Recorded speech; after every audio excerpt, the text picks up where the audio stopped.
ప్రేక్షకులకు శుభాభివందనములు. దేవి భాగవతంకి స్వాగతం. మనము యుధాజిత్ భయపడి అంటే ఒక మంత్రి ద్వారా చెప్పించుకుని భరద్వాజ మహాముని వారి యొక్క శాపానికి గురి కాకుండా తనని తాను కాపాడుకోవాలని వెళ్ళిపోవడం గురించి మనం తెలుసుకున్నాము. అలాగే ఇక్కడ సుదర్శనుడు క్లిం క్లిం అనేటువంటి బీజాక్షరంతోని మంత్రజపం చేస్తూ చేస్తూ చేస్తూ ఎంతగానో ఎదిగిన విషయం. అంటే ఎదిగిన విషయము అంటే శారీరకంగా కాదు, ఆధ్యాత్మికంగా ఆయన భగవంతుని కృపకి పాత్రుడైన విషయము మనం ముందు తెలుసుకున్నాము. అలాగే ఈయన సుదర్శనుడు ఇలా కాలము గడుస్తూ వచ్చింది. ఆయనకి వయస్సు వచ్చింది, యుక్త వయస్సు వచ్చింది. 12 సంవత్సరాలు దాటంగానే ఉపనయనము జరగడము, ఆయనకి ఈ యొక్క అమ్మవారు ధనుర్బాణాలని ప్రసాదించడము ఇవన్నీ కూడా జరిగాయి. కాలం గడుస్తూ ఉంది. ఎంత గడుస్తోందో అంత అమ్మ సాక్షాత్కారం కూడా లభించి, ఎప్పుడు పిలిచినా కూడా నేను పలుకుతాను, నీవు నా ప్రియ పుత్రుడివి అనే చెప్పేటువంటి స్థితికి చేరుకున్నాడు ఆ యొక్క సుదర్శనుడు. అంతటి గొప్ప అనుభవాన్ని పొందినటువంటి వాడు ఎవరైతే జగదాంబిక యొక్క అనుగ్రహాన్ని పొందుతాడో వాడికి సాధ్యము కానటువంటిది, అసాధ్యమైనటువంటిది ఏది కూడా ఉండదు. జగన్మాత యొక్క అనుగ్రహానికి పాత్రుమైన వాడు కృతకృత్యుడు అవుతాడు అని మనం ముందు కూడా చెప్పుకున్నాము. ఎలాగైతే ఈయన తెలుసుకున్నాడో ఇక ఇంకా ఇంకా కూడా ఆ తల్లి యొక్క శక్తి తెలుసుకుని ఇంకా ఇంకా కూడా ఏకాంత సమయంలోని ఏకాంతంగా కూర్చుని సుదర్శనుడు ఆ తల్లి యొక్క మంత్రజపం చేస్తూ ఉండంగా ఆయనకి ఏకాంతంలోని తల్లి యొక్క సాక్షాత్కారం కలిగి తల్లిని దర్శనం చేసుకొని ఆవిడ యొక్క ఆశీర్వచనముని పొందాడు.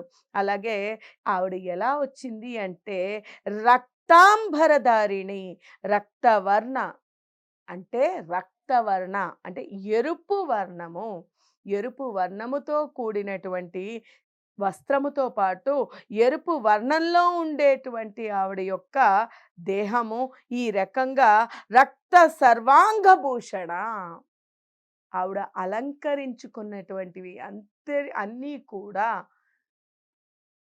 ఎర్రని ఎరుపుతోని, అంటే ఆ దివ్య మంగళ స్వరూపము, ఆ తల్లి, ఆ జగన్మాత అద్భుతమైనటువంటి ఆ దివ్య తేజస్సుతోని గరుడ వాహనం పైన వైష్ణవీదేవిగా దర్శనమిచ్చింది ఆ తల్లి. ఆ తల్లి యొక్క అనుగ్రహం పొందినటువంటి ఆయన ప్రసన్నుడయ్యాడనమాట. పేరు పొందాడు, ప్రసన్నుడయ్యాడు. ఎన్నో విద్యలని తెలుసుకున్నాడు. సర్వ విద్యలు నేర్చుకోవడంతో పాటు తత్వవేత్త కూడా అయ్యాడు.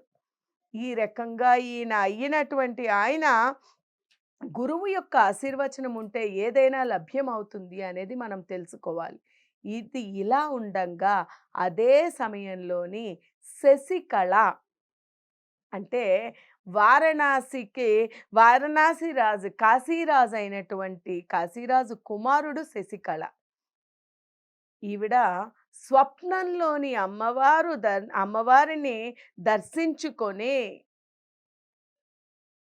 ఆ అమ్మ దర్శనంతో అమ్మ ఆమెకి స్వప్నంలోనే నా కుమారుడు, నా యొక్క అనుగ్రహాన్ని పొందినటువంటి వాడైనటువంటి కుమారుడున్నాడు, భరద్వాజ మహాముని ఆశ్రమంలోని ఉన్నాడు అని తెలియపరిచింది. అలాగే అక్కడికి వచ్చినటువంటి కొంతమంది రాజులు, కొంతమంది ఆ రాజ్యంలోని వచ్చినటువంటి వారు ఈ సుదర్శనుడు గురించి పదే పదే చెబుతూ ఉండడం, వింటూ ఉండడం వల్ల ఎలాగైనా అతనిని చూడాలి, చేసుకుంటే అతనినే వివాహం చేసుకోవాలి అనేటువంటి భావనతోని ఆమె అక్కడ కూర్చుని ఉంది. ఎలాగైనా అదే చెయ్యాలనుకుంది. అదే సమయానికి అమ్మ స్వప్న దర్శనం ఇచ్చి, అమ్మవారు స్వప్న దర్శనాన్ని ఇచ్చి ఆ స్వప్నంలోని అమ్మవారి తెలియపరిచారు. నీకు సరియైన వాడు నా కుమారుడు కూడా కాబట్టి సుదర్శనుడినే నీవు వివాహము చేసుకో అని. ఎప్పుడైతే సుదర్శనుడినే నువ్వు వివాహము చేసుకో అని తెలియపరిచారో, అప్పుడు ఎలాగైనా ఆ సుదర్శనుడిని వివాహము చేసుకోవాలి. ఆయన తప్ప నాకు ఇంకెవరు భర్త కాదు అని ఆవిడ నిర్ణయించేసుకుంది. ఇలా నిర్ణయించుకొని ఆ ఆశ్రమము నుంచి వచ్చినటువంటి ఒక బ్రాహ్మణోత్తముడిని ఒకరోజు పిలిచి తెలుసుకుంటున్నాడు. ఒకరోజు తెలుసుకుంటూ, అయ్యా, నీవు భరద్వాజ ఆశ్రమము యొక్క విశేషాలు నాకు తెలియపరచు. ఈ భరద్వాజ ఆశ్రమంలోని గొప్పతనం ఏంటి? అక్కడ విశిష్టత ఏంటి? అక్కడ ఉండేటివన్నీ ఏంటి? అక్కడ అంటే ఉండేటువంటి దాంట్లోని అద్భుతంగా ఉండేటువంటిది ఎక్కడా లేనటువంటిది ఏం అద్భుతం ఉందో అది తెలియపరచంటే, అమ్మా నీకు అన్నీ చెప్పాను గదా! ఏమిటి ఇంకా ఇంకా నీవు పదే పదే అడుగుతున్నావు? నీకు ఏమి కావాలి అన్నా కూడా ఆ తల్లి ఎలాగైనా కూడా ఈ సుదర్శనుడిని విషయంలో తెలుసుకోవాలని ఆవిడ ఇలా ప్రశ్నలు వేస్తూ వెళుతోంది. ఇలా ప్రశ్నలు వేసినప్పుడు ఆయన లోకాతీత విశేషం ఏమైనా ఉందా చెప్పు అన్నాడు. అంటే లోకాతీత ఇక్కడ గుర్తుపెట్టుకోవాల్సింది. ఈ లోకాతీత అంటే అర్థం ఏంటంటే లోకానికి అతీతమైనటువంటిది. లోకంలో జరిగే వాటికి అతీతమైనటువంటిది.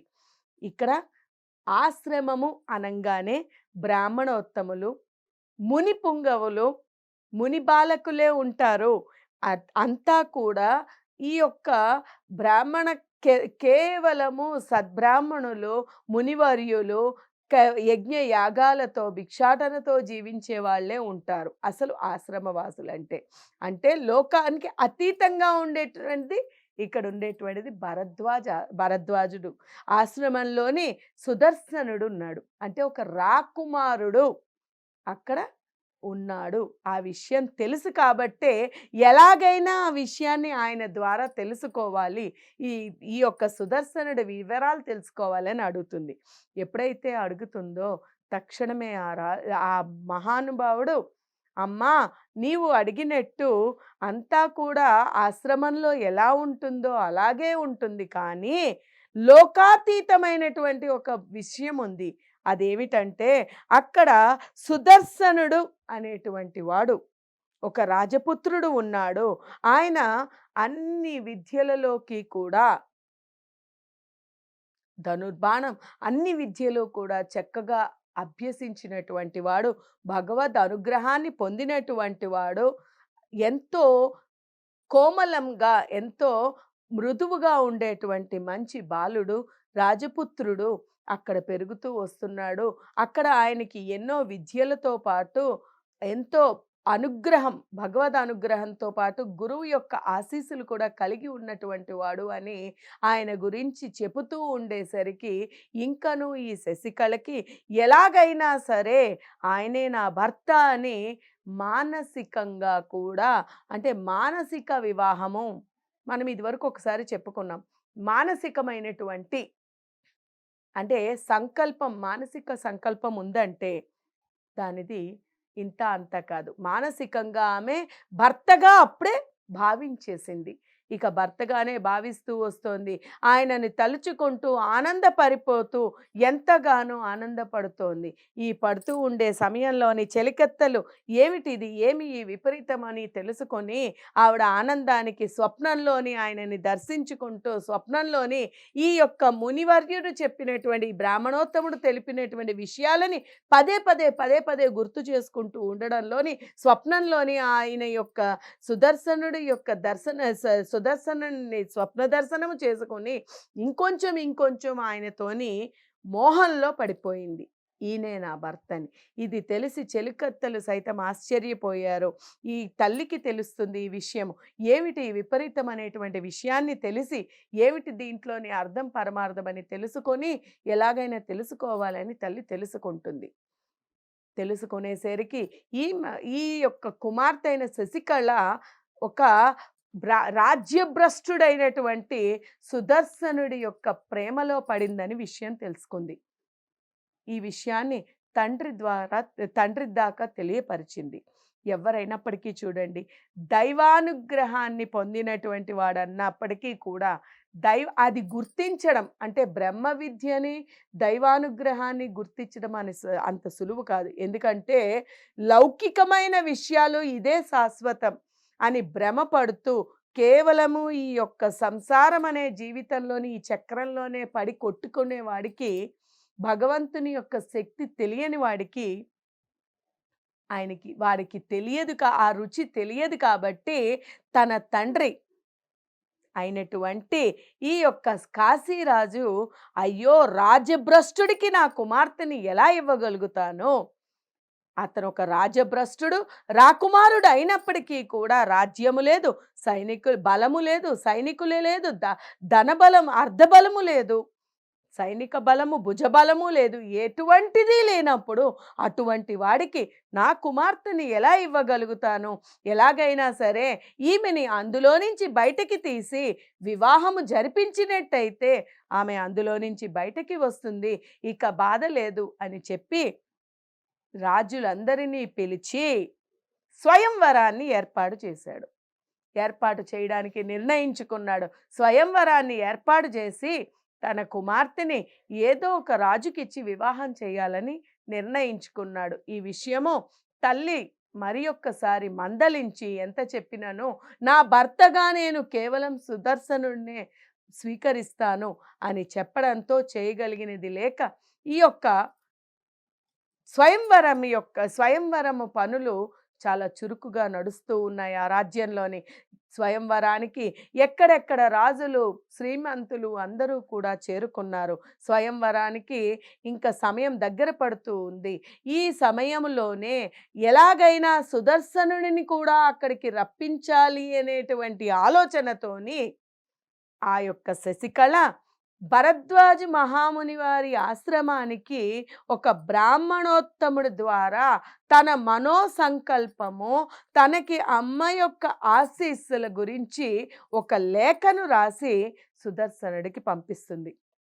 ఆ లేఖలోని, నీవు తప్ప నాకు ఇంక ఎవరునూ భర్త కారు, నేను చేసుకోను, నిన్నే మనసా వాచా కర్మణ భర్తగా స్వీకరించాను, నేను ఇది అమ్మ యొక్క ఆజ్ఞ, అమ్మవారు ఆశీస్సులతోని అమ్మవారి యొక్క ఆజ్ఞగా నేను నిన్నే వివాహం ఆడాలి అనుకుంటున్నాను, నీవు కాదు అన్న పక్షంలో నాకు మరణమే శరణ్యము తప్ప దీనిని మించి నేను ఇంక ఎవరిని వివాహము చేసుకోను అని చెప్పడం జరుగుతుంది. ఈ లేఖను చూసి అతడు ఆశ్చర్యపోయి సుదర్శనుడు ఏమి చేయాలో తెలియక గురువు దగ్గరికి వెళ్ళి, గురువు భరద్వాజ మహాముని వారైనటువంటి వారి దగ్గరికి వెళ్ళి ఆయనకి ఈ లేఖను చూపించి, ఆయన సైతము ఈ లేఖను చూసి అమ్మ ఆజ్ఞ అంటే కాదనేటువంటి వారు ఎవరు ఉంటారు చెప్పండి. ఈ ఆజ్ఞ ఇది తెలుసుకొని ఆ కుమారుణ్ణి ఆశీర్వదించి, నీవు వెళ్ళు నాయనా, ఇది అమ్మ యొక్క ఆజ్ఞ కాబట్టి, అమ్మ యొక్క ఆశీస్సులు కాబట్టి ఆవిడే అంతా చూసుకుంటుంది, నీకు అంతా శుభమే జరుగుతుంది అనేటువంటి విషయాన్ని తెలియపరుస్తారు. తెలియపరచడంతో ఆయన బయలుదేరడానికి సిద్ధమవుతాడు. ఈ విషయము తెలుసుకున్నటువంటి తన తల్లి అయిన మనోరమ పరుగు పరుగున ఇక్కడ మహాముని వారి దగ్గరికి వచ్చింది. భరద్వాజ మహాముని వారి దగ్గరికి, స్వామి ఏమిటిది, నాకు ఎందుకో చాలా భయంగా ఉంది, నా కుమారుడు లేక కలిగినటువంటి కుమారుడు ఒక్కడే, వాడు తప్ప నాకు దిక్కు లేడు, అటువంటి కుమారుణ్ణి మీరు అక్కడికి పంపిస్తున్నారు, మీరు పంపిస్తున్నది సరే కానీ అక్కడికి మా శత్రువు అయినటువంటి యుధాజిత్ కూడా వస్తాడు, మా తండ్రి అయినటువంటి యుధాజిత్ వస్తాడు, అతను వచ్చినట్టయితే అక్కడ నా కుమారుడికి ప్రాణగండమే ఉంది, ఏమి చేయాలి స్వామి అని అడిగినప్పుడు, అమ్మా ఇది దైవ నిర్ణయము, అమ్మ యొక్క ఆశీస్సులతో, అమ్మ యొక్క అనుగ్రహముతోని నీ కుమారుడు అక్కడికి చేరుతున్నాడు, అమ్మ యొక్క ఆజ్ఞ కాబట్టి దాని ద్వారానే వెళ్ళని అమ్మా, నీవు ఆ కుమారుడు వెళ్ళడానికి ఆశీర్వదించు తల్లి అనేసరికి మా భరద్వాజ్ మహాముని వారు చెప్పినటువంటి వాక్యాన్ని విని, గురువు ఆజ్ఞ కాబట్టి గురువు మాట ఎప్పుడూ కూడా వమ్ము పోదు అనేటువంటి ఉద్దేశంతోని ఆమె మనసును ఆమె కుదుటపరుచుకొని కుమారుణ్ణి ఆశీర్వదించి పంపించడానికి నిర్ణయించుకొని పంపిస్తూ ఉంటుంది. ఇక బయలుదేరడానికి అశ్వము ఆ యొక్క రథము ఏర్పాటు అయింది. ఈ యొక్క అశ్వము సైతము అమ్మవారు అనుగ్రహముతో వచ్చినదే. శ్వేత వర్ణంలోని ఉండేటువంటి ఈ అశ్వము అమ్మవారు ప్రత్యక్షమైనప్పుడు ఆయనకి ప్రసాదించినటువంటి అశ్వము కాబట్టి ఆ రథములోనే అమ్మవారు ప్రసాదించినటువంటి రథములోనే ఆయన ప్రయాణానికి సిద్ధమయ్యాడు. ఎప్పుడైతే రథము బయలుదేరడానికి సిద్ధమైందో తల్లి అదే ప్రేమ, మమకారము, తల్లి యొక్క ప్రేమ అదే కాబట్టి కుమారుణ్ణి చూసి వల ఏడవడము మొదలుపెట్టింది. నాయనా కుమారా, నీవు ఒక్కగానే ఒక్క కొడుకువి. అదీ కాక నీవు జన్మించినప్పటి నుంచి ఇప్పటి వరకు నిన్ను ఒక్క గడియ కూడా ఒక్క సెకండ్ కూడా నిన్ను విడిచి ఉండలేదు. అందువల్ల ఏమైనప్పటికీ కూడా నన్ను కూడా నీతో పాటు తీసుకువెళ్ళు నాయనా. ఏమి జరిగినప్పటికీ కూడా నేను నీతో పాటే ఉంటే, నిన్ను చూస్తూ ఉంటే నాకు ఆనందంగా ఉంటుంది. దయచేసి నన్ను కూడా తీసుకువెళ్ళు స్వామి, నేను వెళ్ళడానికి అనుజ్ఞనియ్యండి అని భరద్వాజ మహాముని వారిని కూడా వేడుకొనడంతోనే ఇరువురిని వెళ్ళడానికి ఆయన ఆశీర్వదించి పంపించారు. సుదర్శనుడికి చెప్పారు తల్లిని తీసుకుని వెళ్ళమని. ఇద్దరు బయలుదేరి ఆ రథము బయలుదేరి అక్కడ అయోధ్యకి చేరుకుంది. ఎప్పుడైతే వారణాసికి చేరుకుందో కాశీరాజు అక్కడ సన్నాహాలు జరుగుతూ ఉన్నాయి. స్వయంవర సన్నాహాలు జరుగుతూ ఉన్నాయి. అందరూ రాజులు కూడా శ్రీమంతులు, ఎంతో శక్తివంతులు అందరూ కూడా సైన్యాలతోని అక్కడికి వచ్చారు. ఏమీ లేకుండా కేవలము భగవద్ అనుగ్రహంతోని ఏమీ ఒక సైన్యము కానీ ఒక శక్తి కానీ ఏదీ లేకుండా కూడా వచ్చినటువంటి వాడు సుదర్శనుడు మాత్రమే. వచ్చినటువంటి రాజులందరికీ కూడా కాశీరాజు విడుదలను ఏర్పాటు చేసి వారు నివసించడానికి విడిది గృహాలకి వెళ్ళమని చెప్పాడు. అందరితో పాటు కాశీరాజు సుదర్శనుడికి కూడా ఒక విడిది గృహాన్ని ఏర్పాటు చేశాడు. అన్ని గృహాలలోని కూడా రాజులతో పాటు వారి సైన్యాలు ఉన్నాయి. కానీ ఇక్కడ మాత్రము సుదర్శనుడు కేవలము తన తల్లితో మాత్రమే వచ్చాడు. తల్లి, కుమారుడు తప్ప ఇంకా మరి ఒకరు ఎవరూ లేరు. కానీ ఎంతో నిశ్చలంగా, ఎంతో సుఖముగా, ప్రశాంతముగా, నిశ్చలముగా కూర్చుని ఉన్నాడు. అతనిని చూసి అందరూ ఆశ్చర్యపోతున్నారు. ఏమిటిది? రాజ్యభ్రష్టుడైనటువంటి వాడు, ఏమీ లేనటువంటి వాడు, ఒక ఆశ్రమంలోని నిలుస్తున్నటువంటి వాడికి కుమార్తెని ఇస్తారా? ఇతను ఏమి ధైర్యముతో వచ్చాడు? ఎందుకు వచ్చాడు అసలు? ఏమిటిది అని అందరూ కూడా ఆశ్చర్యపోతూ ఉంటారు. ఆశ్చర్యపోయి స్వయంవరంలోని ఎవరిని వరిస్తుందో తెలియదు. అందుకని ఇక్కడ ఎంతో అందంగా అలంకరింపబడినటువంటి కాశీ నగరంలోని ఆ రాజ్యంలోని అందరూ కూడా అక్కడ ఆసీనులయ్యి ముందరగానే మనందరము కూడా ఒక సభను ఏర్పాటు చేసుకొని మనము మాట్లాడుకుందాము. అసలు ఏమిటిది? ఈ యొక్క స్వయంవరంలోని రాజ్యభ్రష్టుడిగా ఉండేటువంటి వాడిని వరించింది అంటే కనుక ఏమి జరుగుతుందో, మనకి ఎటువంటిది ఉంటుందో అనేటువంటి ఆలోచనతోని ఒక రాజ్యభ్రష్టుడిని వరించింది అంటే మనందరము కూడా అవమానాల పాలవుతాం కదా. అలా కాక మనని వరిస్తే అతను ఇబ్బంది పడతాడు కదా. ఇవన్నీ జరగకుండా ముందరగానే మనం ఒక నిర్ణయానికి వచ్చి ఒక సభని ఏర్పాటు చేసుకొని మనము అతనికి చెప్పుదాము అని రాజులందరూ కూడా అక్కడ ఆసీనులయ్యి ఆ సుదర్శనుడిని పిలిచి అక్కడ చర్చించుకోవడానికి తయారయ్యారు. అది ఏమి చెప్పారు, దానికి సమాధానం సుదర్శనుడు ఏమి చెప్పాడు అనే విషయాన్ని మనం రాబోయే ఎపిసోడ్లో తెలుసుకుందాం.